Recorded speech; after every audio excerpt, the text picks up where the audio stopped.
Alright, today we're talking about Goodfellas, the most perfect guy movie ever made. If you got testosterone, a pulse, and unresolved rage issues, this movie's like therapy with a body count. I know this movie's been done to death, everyone's covered it, but I just recently moved into a new place and didn't have internet for a couple days. But I did have the Goodfellas DVD, so I put that in and I was good. Directed by Martin Scorsese, narrated by a guy who snorts for breakfast, and starring a cast full of men who dress up like your drunk uncle at a wedding. It's perfection. Goodfellas is a guide for men who think loyalty means not ratting while you actively plan to kill each other. And Ray Liotta plays Henry Hill, who's like your buddy from high school who gets you in all sorts of trouble but never takes the fall. Henry just wants to belong, that's it. He wants the perks, but he doesn't want the responsibility. He doesn't want to get his hands too dirty. He's the guy who'll watch you bury a body, but he ain't swinging the shovel unless someone's watching. And this movie kinda has a mind trick it plays on you. It spends the whole movie building up Henry Hill like he's the protagonist, the good guy. You have sympathy for him. But the whole time he's the villain, he's the Judas. He lived a life with zero honor, and then at the end he turned on all his friends. What, we're supposed to feel sorry for this guy? In his biggest addiction, it's status. And when the life starts falling apart, when the glamour turns into paranoia, he folds faster than a lawn chair. Cause deep down, he's not built for the life. He's built for the perks.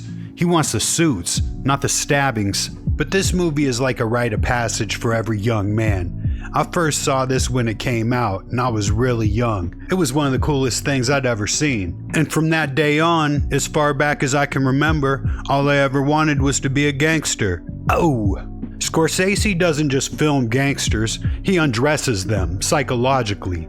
He shows you the flash, the suits, the cars, and rips it all down until you're staring at a bunch of insecure, violent losers in silk shirts. And every character is made to look grandiose. Everything is big. The money, the heists, the fast life. But Scorsese holds the camera long enough for you to see the cracks. They're all scared, petty, and addicted to power. Scorsese frames Henry as the guy who wants it all. The life, the money, the respect. You see the camera glide through the Copacabana like he owns the place. He's the man. But later he's a sweaty, bug-eyed mess running around in a bathrobe, ducking helicopters. And it's not glamorous anymore. It's sad. You're not rooting for him. You're watching him unravel in real time. But he did a great job with Tommy DeVito, played by Joe Peshy. Scorsese lights this dude up like he's the main event, but he gives him the emotional depth of a bag of fireworks. One minute he's cracking jokes, then the next minute he's committing murder over a misunderstanding that he created. Go and get your fucking shine box. You notice how every time Tommy enters a scene, the tension spikes? That's no accident. Scorsese wants you on the edge, where you don't know if he's gonna laugh or pull a gun. Talk about the tension in that "Am I funny?" scene. That shit was hilarious. He had Henry all worked up like this shit's about to get serious, but midway through Tommy realizes he's being a psychopath, so he plays it off like it was a joke. You know what? He really is a funny guy. But we can see right through that shit. This guy ain't right in the head. But that's the genius of Joe Pesci's performance. He's both hilarious and terrifying at the same time. You can't relax around this guy. He's a sociopath with a Napoleon complex and a hair-trigger temper. He's like a little pit bull wearing a gold chain. There's no logic to Tommy. You can't reason with him. You can't talk him down. You either laugh when he laughs, or you end up in a hole next to Billy Bats. Even the mob, full of violent criminals, think this dude's too much. And then they whack him without blinking, not out of vengeance, but because he's a liability. Tommy's the perfect example of how Scorsese shows that in this world, the biggest threat isn't always the boss, it's the lunatic friend who can't take a joke. And then you got Robert De Niro, who plays Jimmy Conway. De Niro plays him like that chill older guy who buys you beer and tells you secrets, except the secret that he's gonna whack you before you hit 30. He's always handing out envelopes and fake smiles. Jimmy's like, "You did good, kid. Now go hold up this semi-truck full of cigarettes and sell them on the block." And when he starts cutting loose ends, you realize he's already digging your shallow grave behind a friendly smile. And he's smooth as hell, but cold as ice. De Niro doesn't overdo it. That's the magic. He plays Jimmy with this quiet intensity. He's calm, calculated and always in control. He doesn't need to shout. He doesn't need to wave a gun around like Tommy. Jimmy's the kind of guy who'll buy you a drink, tell you how good you dressed, and then have you act 2 minutes later because you bought a pink Cadillac without asking. He's got this style that makes you want to trust him right until you see that twitch in his eye. And Jimmy loves good earners. If you're making money, he's your best friend. He'll pat you on the back, slip you an envelope, but the second you stop being useful, boom, you're dead. And that's what makes the Lufthansa heist fallout so brutal. Jimmy goes full Grim Reaper mode. Every day another body drops. You think you're getting called for a job, but you're getting folded into a dumpster in Queens. Jimmy's the guy who reminds you, in the mob, retirement means a bullet to the head. But De Niro played this role so well. He hung around gangsters, even called him on the phone, even asked him shit like, how did you pour your ketchup on your fries? And he'd do like the little twisty motion. I mean, some might call him a method actor, some might call him a psychopath, but either way, he gets the job done. And Jimmy is a gentleman sociopath. He's smart, efficient, and he'll absolutely kill you if he thinks you're a liability, and he'll feel nothing. Might even make a sandwich after. Every scene he's in, you feel that tension, like he's deciding whether or not to give you a cut of the take or to cut your throat. But the way Scorsese portrays these guys, Jimmy's like the professional in the crew, Tommy's the wild card, and Henry's like the in-between guy. But since it's his story, he always leaves out the parts that really incriminate him. Everyone around him is the problem. How convenient. But the best thing about Goodfellas are the one-liners. They are legendary. They're not just quotes, they're straight up cultural artifacts at this point. Scorsese didn't write dialogue, he tapped into some raw, uncut street poetry. Let's run through some of the Hall of Famers.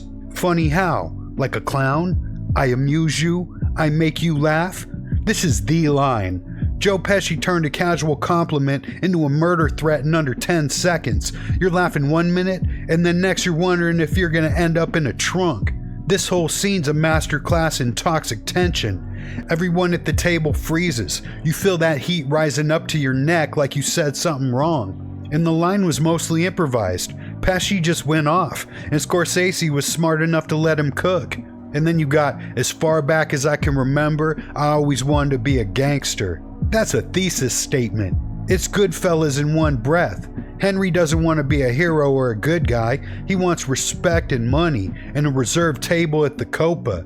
He says it with such pride, like he's announcing his college major. And then you got, go home and get your fucking shine box. This one comes in hot. It's the line that got Billy Batts killed.